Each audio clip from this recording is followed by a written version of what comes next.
Fama. Bom dia, Fama. Fama Alegre FM apresenta Bom Dia, Fama. Bom dia, Fama. Bom dia, Fama. Bom dia, Fama.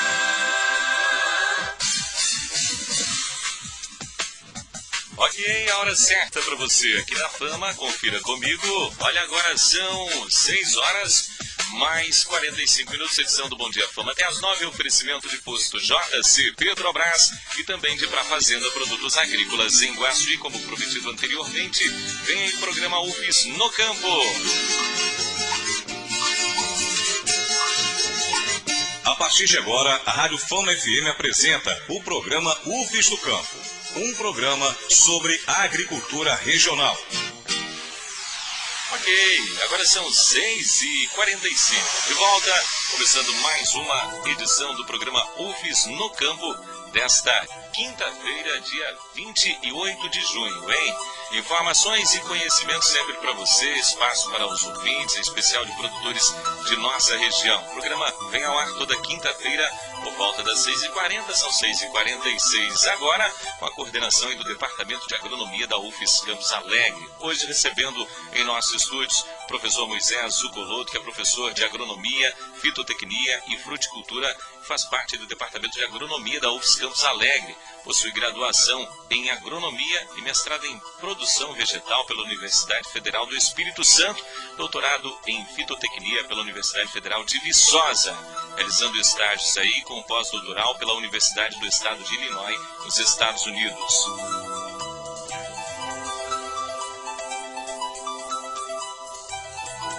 Ok, então, bom dia, professor Moisés, seja novamente bem-vindo aí aos nossos estúdios. Mais uma vez, bom dia.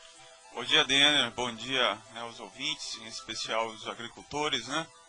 É uma satisfação retornar aqui à Rádio Fama e falar um pouquinho sobre a fruticultura, que é a minha especialidade. Eu gosto muito e é uma oportunidade de divulgar, né, os trabalhos, as oportunidades, enfim, tudo isso sobre o que envolve fruticultura. Tá certo. Olha, o programa UFES no Campo dessa semana fala sobre fruticultura no Caparaó, opção de diversificação na produção de alimentos da agricultura familiar.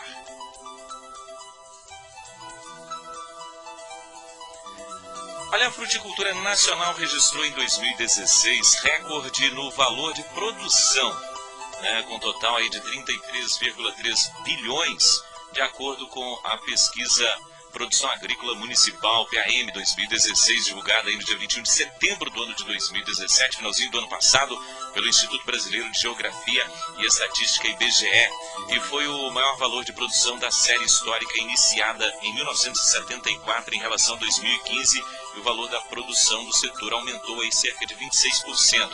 Isso na fruticultura. Eu quero falar também da agricultura familiar, sobre alguns dados.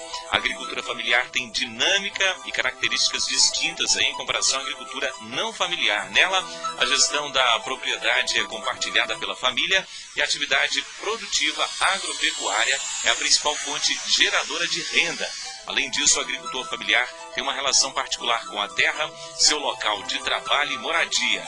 A diversidade produtiva também é uma característica marcante deste setor, segundo dados do Censo Agropecuário de 2006, não 16, 2006, 84,4% do total dos estabelecimentos agropecuários brasileiros pertencem a grupos familiares.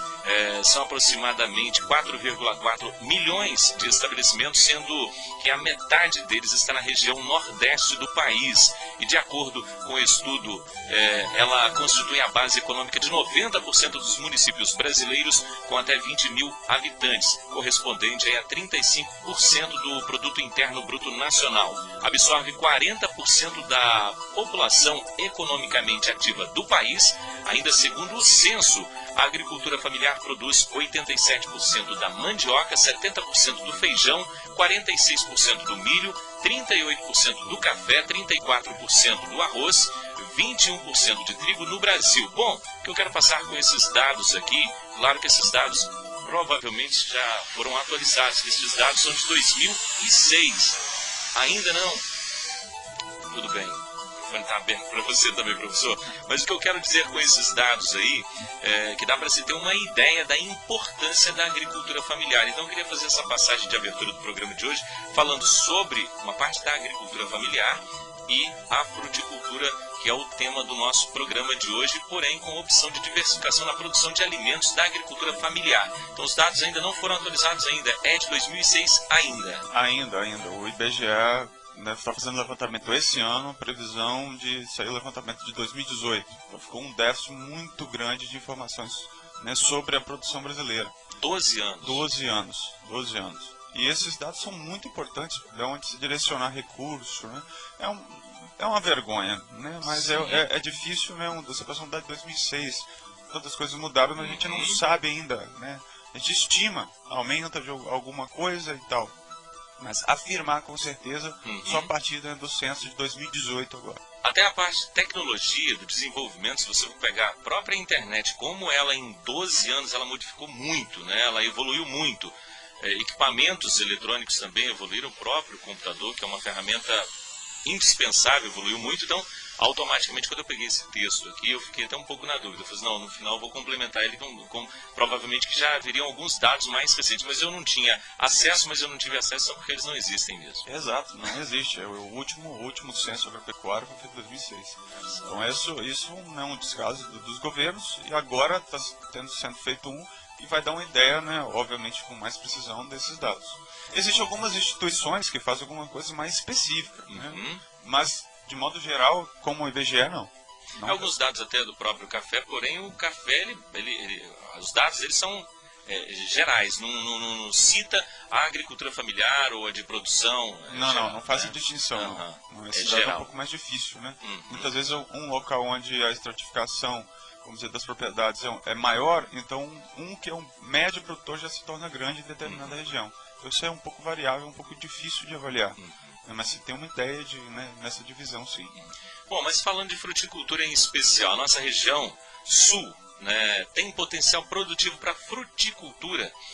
Clima, solo, topografia, mão de obra, ela tem potencial produtivo para fruticultura? Tem sim, não tenho dúvida disso. É um exemplo clássico, né, que a gente, né, fala aí, como Petrolina, né, que hoje é um polo de fruticultura na região, né, Nordeste, o município de Jaíba e Janaúba, no norte de Minas, são terras extremamente arenosas, não tem fertilidade nenhuma. A única vantagem que eles têm, por ter baixa umidade, você tem poucos fungos que atacam, né, principalmente folha e frutos. Isso é uma coisa que diminui os custos. Mas é um solo, né, inóspito, não tem, né, praticamente elementos nenhum que se consegue produzir. Aqui nós temos solos de qualidade, temos água ainda em abundância, né, querendo ou não, nós temos água em abundância. Pessoas, né, como a universidade, capacitados, institutos, né, federal, o INCAPER, institutos do estado que podem dar contribuição. Basta, né, vontade do produtor, né, que nós temos todas as condições, sim. Inúmeras frutíferas que podem atender, né, de pequenos produtores e podem diversificar e ter uma forma, né, de oferecer esse produto. Dando, né, um exemplo, eu em conversa com alguns, né, donos de supermercados, né, gerentes de supermercados aqui dessa região, me chocou bastante em que eles, né, relataram para mim que na área de fruticultura eles compram mais de 90% de toda a produção que eles comercializam na Ceasa. Os produtores não chegam e oferecem, eu tenho uma banana de qualidade, ou um mamão, que seja qualquer uma fruta, que seja mais simples e mais fácil de produzir, não chega ao supermercado, eu tenho, vocês querem comprar? Não tenho hábito. Ou seja, não mas o próprio Ceasa recebe esses produtos de longe também. Sim, a grande maioria vem né, por exemplo, um exemplo, né, mais comum é a banana. A banana vem ou do norte do Espírito Santo, ou, né, de Bom Jesus da Lapa, que é um projeto grande de Bom Jesus da Lapa, ou do norte de Minas. Sendo que aqui tem todas as condições de produzir. E a grande dificuldade que os supermercadistas, né, os atacadistas relatam, que é a falta, né, de padronização, falta de cuidados. E isso faz com que, né, desestimule. Mas não se tem nenhuma oferta, né, de um produtor que chega aos donos do supermercado. Eu vou começar, eu vou iniciar. Ele falou, se tiver, a gente compra, óbvio. É muito mais barato, vai fortalecer a economia local. Mas não tem. Porque o polo, a gente vai falar mais no final do programa sobre o polo de fruticultura do sul do estado do Espírito Santo, né? A gente vai falar sobre isso. com a chegada, vamos botar, do polo de fruticultura no sul do estado. A gente vai falar sobre ele mais à frente, mas a gente poderia melhorar a produção da fruticultura e estar abastecendo, por exemplo, o Ceasa por aqui? Daniel, talvez não...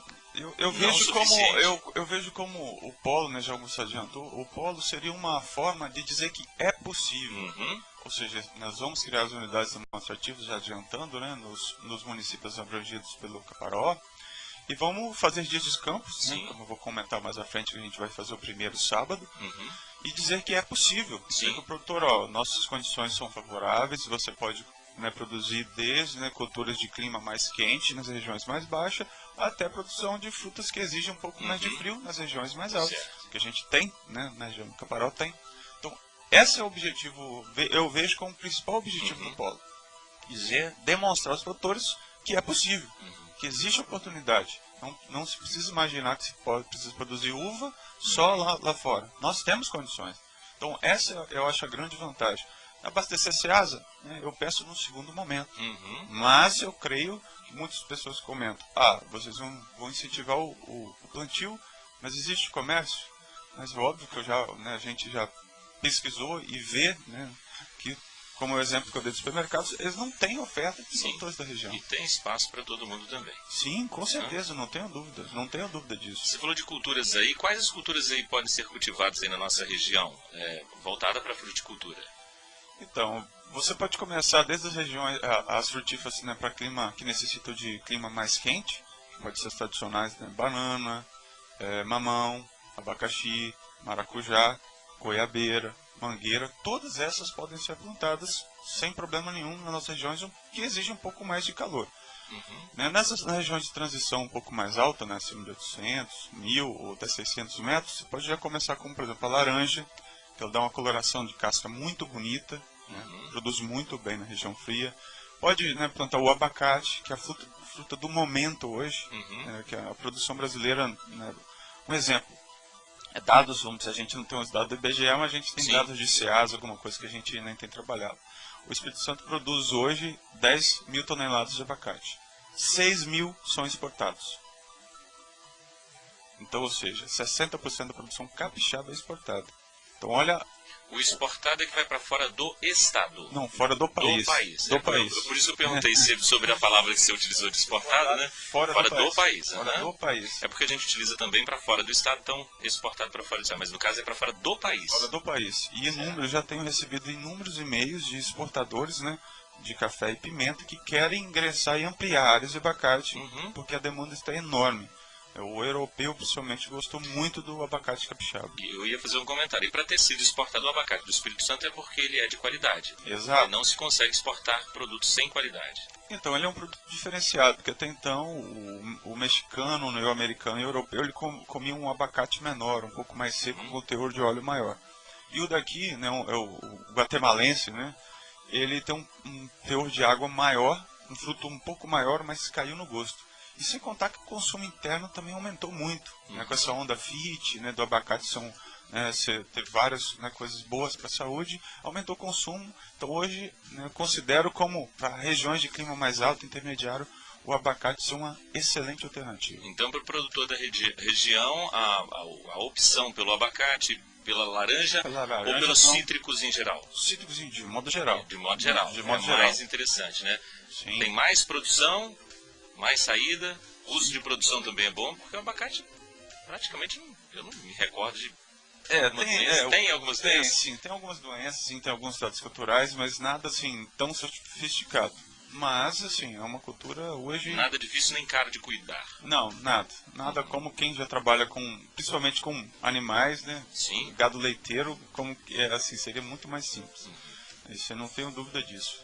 Certo. Olha, gente, são 6h59, programa UFSC do Campo com você até daqui a pouquinho, claro, né? A gente segue trazendo o quadro Dicas, Truques e Receitas no final do programa. É o quadro Você Pergunta e a UFSC Responde. Lembrando que ao final do programa aí sim teremos o quadro Dicas, Truques e Receitas com a professora Mariana Júnger falando sobre o bem-estar no campo. Lembrando a você que na semana que vem o professor Guilherme Galhardo Franco estará por aqui conosco falando sobre atropelamento de cães e gatos, cuidados dos primeiros socorros, tá certo?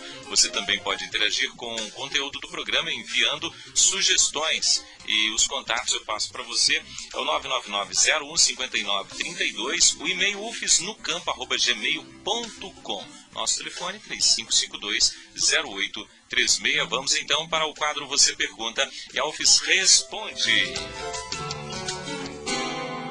Você pergunta e a UFES responde. Beleza, vamos lá, de volta com você, professor Moisés. Quais as principais projeções para a fruticultura no estado do Espírito Santo para os próximos anos? Para esse ano ainda. Então, tem sua crescente muito grande com relação à bananicultura no norte, principalmente empresarial, né? O abacate desponta, sem dúvida nenhuma, como uma cultura, né, com mercado em franca expansão.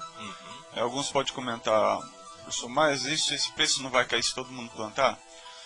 Tem que levar isso em consideração que o abacateiro demora em torno de 4 anos até 6 anos para iniciar o pico de produção.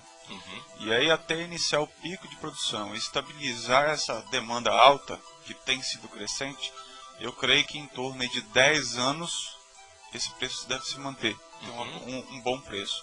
Então, é uma cultura que você pode implantar e você vai ter um tempo ainda para, creio, pagar despesas. Então, ou seja, é uma cultura exponencial, não tenho dúvida. Depois, sem contar todas as outras, eu sou muito entusiasmado com qualquer frutífero se plantado de maneira correta. Se você me permite, eu posso até dar um exemplo que eu ouvi de um produtor. Ele relatou que tem 2 filhos, né, que estudam fora, um em Vitória, outro em Cachoeiro, e aí que ele mantém, né, esses 2 filhos estudando, que é um gasto alto, com uma área que ele produz acerola e maracujá. Vende para uma processadora de polpa aqui da região e tem um rendimento que consegue, né, manter esses 2 alunos, foi manter as despesas da casa em uma área que uma vaca passaria fome.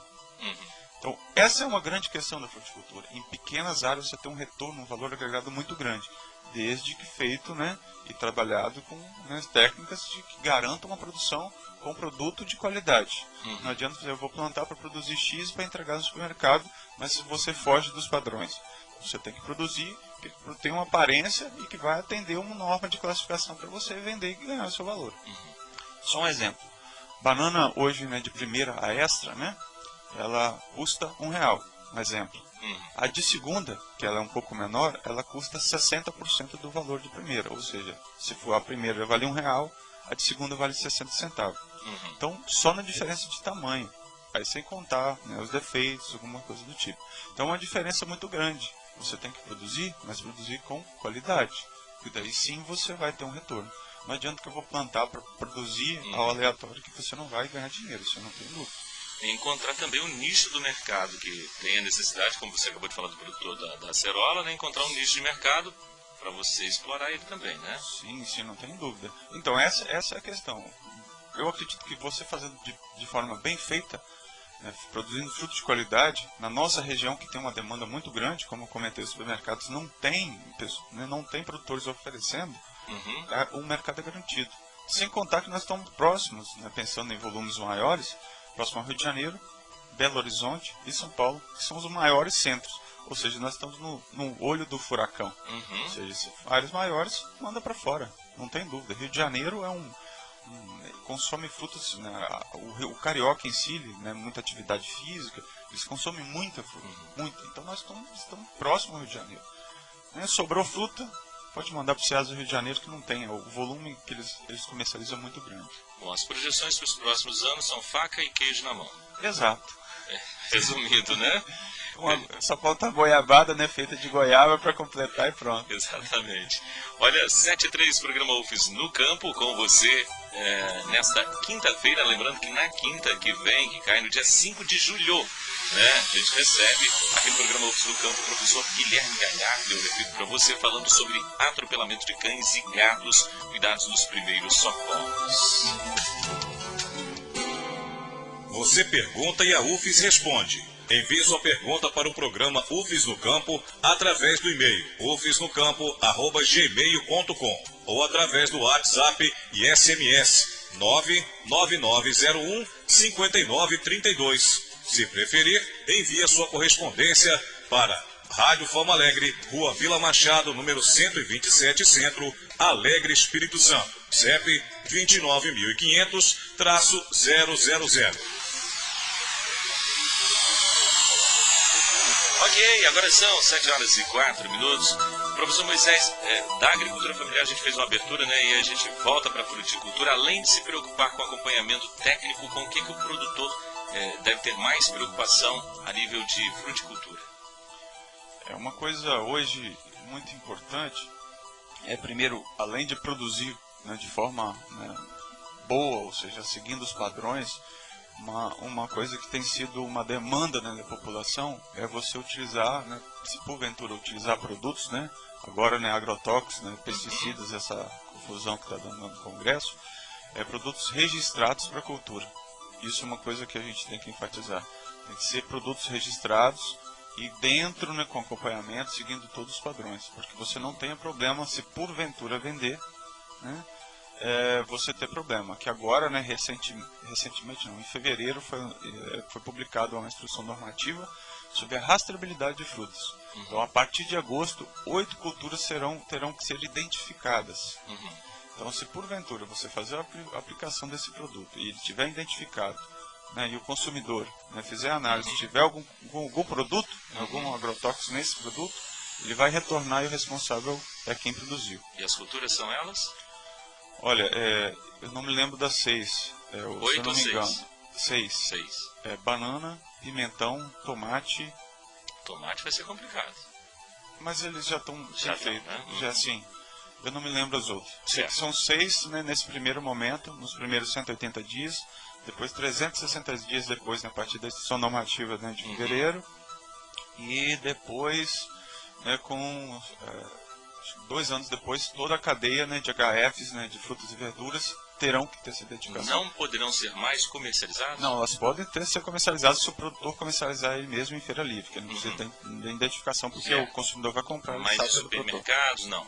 Supermercados, sim. Todos os supermercados terão que ser identificados. Por quê? Você quer saber o que você está comprando. Sim, mas aquelas que não tiverem identificação, que eu quero dizer. A questão é a seguinte, se não tiver identificação, o responsável vai ser quem está comercializando.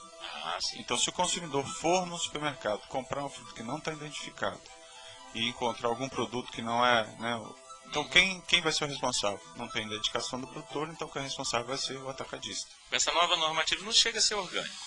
Não precisa ser orgânico. Não é orgânico. Isso vai ser uma forma de quê? Do consumidor saber de quem ele está comprando e quem está produzindo. E daí, se tiver algum problema, você tem como acompanhar. Então, isso já é uma Alguns produtos serão proibidos. Eu vi alguma reportagem a respeito de muitos produtos agrotóxicos sendo produzidos proibidos no país. Porém, agora, se eu não me engano, umas semanas atrás, foi baixada a norma e liberaram novamente. Isso é uma coisa... Acho que dá um programa só para discutir sobre isso. Só para falar sobre isso, né? Mas isso é algumas coisas... eu tenho acompanhado muito a questão do mamão, né? Do mamão que é exportado principalmente dos Estados Unidos e na União Europeia. A União Europeia é muito rígida com relação a isso. Mas eles nunca tiveram problema de produtos acima do limite de resíduo para mamão. E eu mesmo, praticamente, a gente consome aqui. Sim. Ou seja, sabendo usar, não tem problema nenhum. O problema é usar de maneira equivocada, né? Não usar, né, produtos que não é o recomendado, fazer aplicação em excesso, às vezes, né, ver um insetozinho já que elimina, não precisa. Num outro programa que a gente teve aqui, a gente falou sobre polo de fruticultura, falamos no início do programa também que a gente ia falar. O ministro da Agricultura, Pecuária e Abastecimento, Blairo Maes, esteve no Espírito Santo no mês de março agora, de 2018, né, segundo a reportagem, para conhecer a produção agrícola, assinar o projeto que vai ser o polo de fruticultura, né, liberação dos recursos, né, que vai vir, aí se me corrija se eu estiver errado, vai vir para a Universidade Federal do Espírito Santo, a UFES, para desenvolver esse polo de fruticultura na região do Caparaó. Eu queria que você falasse um pouquinho sobre esse polo de fruticultura aqui no estado, como é que está o andamento da implantação. Então, agora eu não me lembro, acho que foi em março, né? Foi em março que ele veio. Em março, foi uma oportunidade muito boa. Ele viria alegre, né? Mas a agenda dele muito apertada. E ele quis conhecer o estado andando de carro. Né? Ele fez essa exigência para conhecer melhor, porque ele fala que se conhecer visto de helicóptero, você não vê nada. Então ele veio, né? Subiu a 262, foi até Venda Nova do Migrante, conheceu, ficou encantado com a região, ficou encantado com a questão ainda de... que ele é do Cerrado, né? grandes mecanizações, grandes áreas, ele não tem a mão de obra tudo mecanizado, ele não conseguiu enxergar, né, no Espírito Santo uma coisa que ele viu aqui. Então a visita dele foi muito boa. Então ele ficou entusiasmado, gostou muito, gostou do projeto, fez a assinatura, né, do convênio entre a universidade, a descentralização do recurso, que não é uma emenda parlamentar, um recurso que vai vir direto do Ministério do Planejamento, direto para a universidade. E isso, né, leva tempo, né, até esse recurso sair. A previsão é de um gasto inicial aí do montante, né, de 4 milhões, em torno de uns 500 mil esse ano, com a implantação, né, compra de veículo, e melhora da estrutura da universidade, para assim, no ano de 2019, iniciar a implantação. A implantação seria as 22 unidades demonstrativas de frutíferas, que serão feito um diagnóstico em cada município, dos 11 municípios, né, que envolve o Caparaó, e vão plantar essas unidades para que sirvam, né, de modelo e espelho, né, vamos dizer, para outros produtores vizinhos e dos municípios do Caparaó. Você ia complementar? Não, é só isso. Nesse polo de fruticultura, quais seriam as frutíferas? Então, são todas aquelas que eu comentei. Isso aí vai depender do diagnóstico que será feito em cada município. E se existe algum produtor já em potencial, com tal espécie. Mas são todas aquelas que eu comentei, de clima tropical e, né, de clima um pouco mais frio. Mas banana, mamão, abacaxi, maracujá, goiaba, manga, abacate, pitaia, enfim, todas essas que, se for observado, né, o diagnóstico que nós iremos fazer, né, no final desse ano, né, em todos os 11 municípios, vão determinar um produtor de potencial que seja um exemplo, né, de produtor, de liderança na comunidade. A gente enxergar nele uma boa oportunidade, vamos fazer um investimento de criar uma unidade demonstrativa e depois fazer um dia de campo, divulgação desses resultados, para que sim, né, os outros produtores sirvam, né, de exemplo que a fruticultura é uma oportunidade. Os municípios que serão beneficiados com o polo de fruticultura são aí o Divino de São Lourenço, Alegre, Guaçuí, Ibitirama, Iuna, Jerônimo Monteiro, Dores do Rio Preto, Ibatiba, Irupi, Muniz Freire e São José do Calçado. O que eu queria te perguntar é o seguinte, como esses municípios serão beneficiados exatamente? Como é que será, o que seria vantajoso para Dores do Rio Preto, por exemplo, com esse polo de fruticultura que da última vez a gente falou seria em Jerônimo Monteiro a implantação dele? Não, a matriz que a gente considera como matriz é na área experimental da UFSS, é antes do trevo de Muniz Freire. Ah, certo. Eu achei que seria Jerônimo Monteiro, parece. Não, em Rive, né? Próximo a Rive, né? Antes um pouquinho. Certo. Então lá será a nossa matriz, que será contemplada praticamente todas as espécies, que algumas já estão implantadas. Hoje nós temos, né, banana, abacaxi, maracujá, mamão, goiaba, manga e abacate, que já estão implantados. Então o polo vai ser em Rive. Em Rive. Certo. A unidade matriz, onde serão um maior número de espécies. Certo. E depois, em cada município, né, dos 11 municípios, serão implantadas 2 unidades, né, com espécies em potencial para cada município. Para aquela região. Então, nesse agora final de ano, nós vamos fazer a visita nos municípios, visitar os produtores, né, ver qual produtor que tem o maior perfil, né, a região, o clima, o solo, a água, quais têm melhores capacidades. Vamos escolher uma ou 2 ou 3 culturas por cada produtor e iremos plantar 2 unidades demonstrativas em cada município. Então serão 22 unidades demonstrativas, né, 12 em cada município, o 11, mais a matriz que terá o maior número, né, seria aqui em Rive, né, na área experimental da UFSS.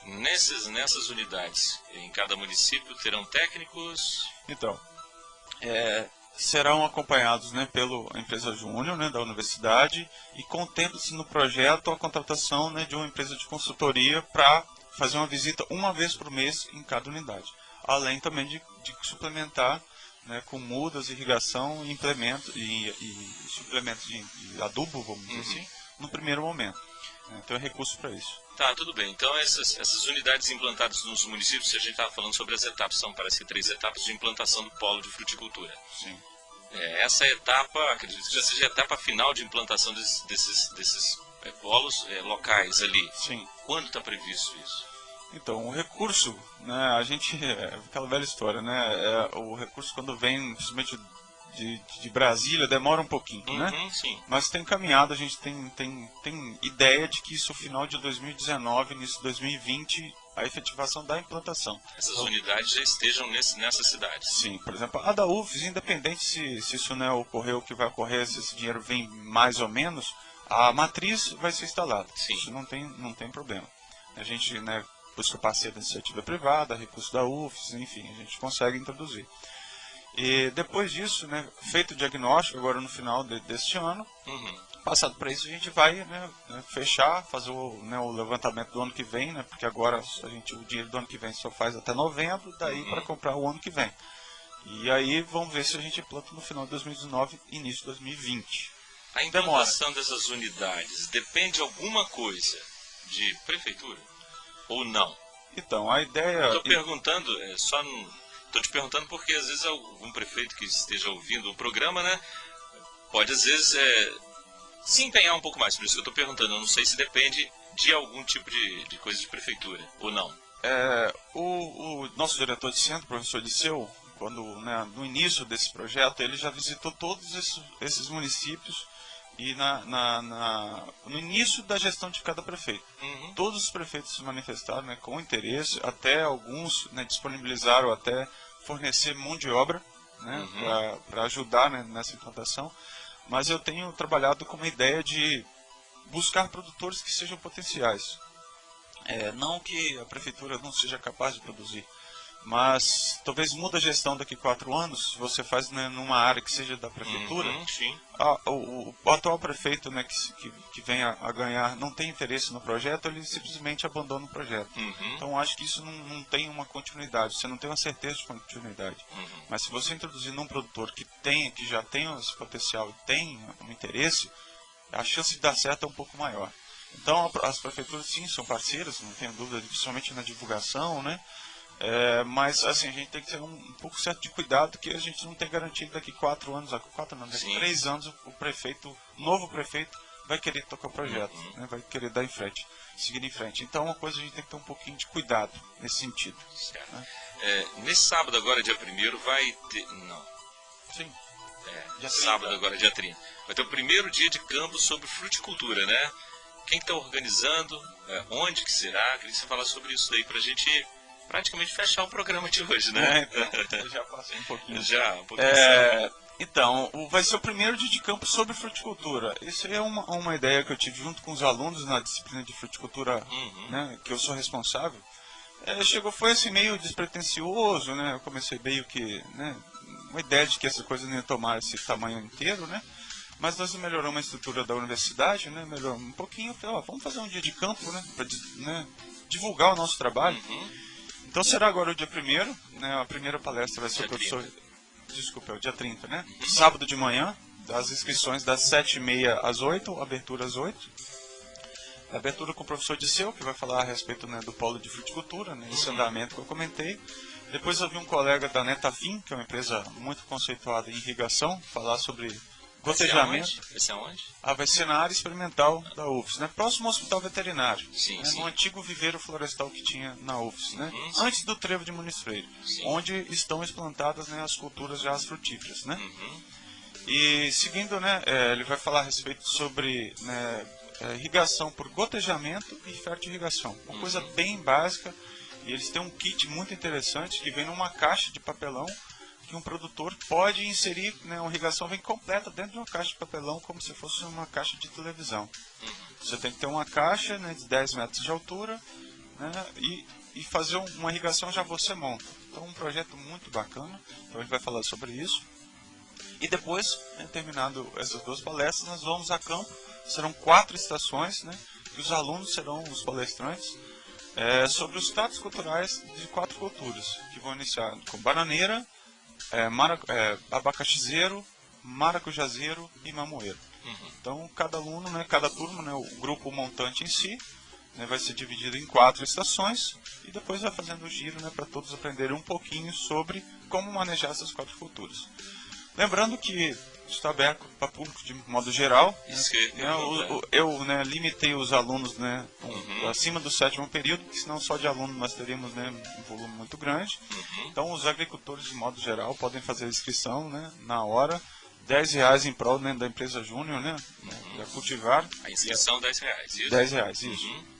E, né, não precisa de agendar, não. Não, pode precisa chegar, não. faz inscrição, né, e entra. Produtor, né, pessoas, né, envolvidas na cadeia, sem problema nenhum, que querem ingressar, são todos convidados. vai ser uma grande oportunidade de ver que é possível, né? A gente tem uma certa dificuldade, né? Já adiantando na universidade, a gente está sem irrigação ainda, a gente não tem recurso para irrigação. Mas, graças a Deus, o tempo melhorou, né? Os últimos meses tem chovido. Então tá bonito, né? Dá para se ver, né? Dá para dizer que é possível produzir. E é uma oportunidade dos alunos também conhecerem o produtor, né? Quem sabe futuramente serem empreendedores aqui na região, né? Permanecerem nessa região e não sair daqui e ir para o norte, né? Ir para Minas Gerais, trabalhar em outros locais e ficar aqui, né? Dizer que é possível aqui também. Então será sábado, né? Das 7h30 às 8 horas as inscrições, abertura às 8. Sábado, primeiro dia de campo da fruticultura aqui no polo da universidade, próximo ao hospital veterinário. Isso, né? Antes do trevo de Muniz Freire, né? Sentido Cachoeiro. Sim, dia 30, sábado agora. Então tá todo mundo convidado aí. Professor Moisés, obrigado, né? Novamente aí pela presença aí, das informações que sempre enriquece o conhecimento da gente. Fica à vontade se quiser falar mais alguma coisa que faltou aí. Sempre falta alguma coisinha, né? Fica à vontade. Não, eu agradeço, Dani. É uma satisfação que eu falei com você antes de iniciar o programa. Às vezes a gente, né, uma pergunta, né, vai envolvendo o outro, a gente vai falando o que a gente está lembrando. Esse canal é muito importante, né? Que tem informações que, né, o produtor muitas vezes não conhece, e os ouvintes de maneira geral, né? E é uma forma da gente, né, divulgar o nosso trabalho. E gostaria de reforçar o convite, que todas as pessoas que tiveram interesse, né, que se façam presente no sábado pela manhã. Eu fiz questão de ser no sábado, porque o sábado, né, é uma oportunidade, né, de ser um dia mais tranquilo, vamos dizer assim, de acompanhar, ver o nosso trabalho, ver o trabalho dos alunos, ver os trabalhos, né, dos nossos colegas que estão na área lá também, para ver o quanto que é possível, né, produzir frutos aqui, sim, não tenho dúvida disso. Tá certo. Novamente, muito obrigado, professor Moisés Zucoloto, que esteve conosco aqui. Ele que é professor de agronomia, fitotecnia, fruticultura da UFS Campos Alegre, no departamento de agronomia. Eu encerro o programa de hoje trazendo para você dicas, truques e receitas para o bem-estar no campo. Lembrando que na semana que vem, o professor Guilherme Galhardo Franco estará por aqui falando sobre atropelamento de cães e gatos, cuidados nos primeiros socorros. Você fica aí com dicas, truques e receitas para o bem-estar no campo com a professora Mariana Junger. Vamos lá. O programa UFS no Campo apresenta dicas, truques e receitas para o bem-estar no campo.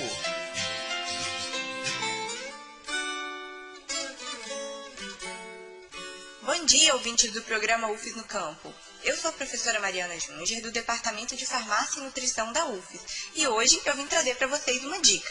Evite produtos enlatados e produtos com conservas industrializadas. Por exemplo, ervilha enlatada, milho enlatado, salsicha enlatada, palmito em conserva, comprado no mercado, pimenta em conserva de mercado, legumes em conserva.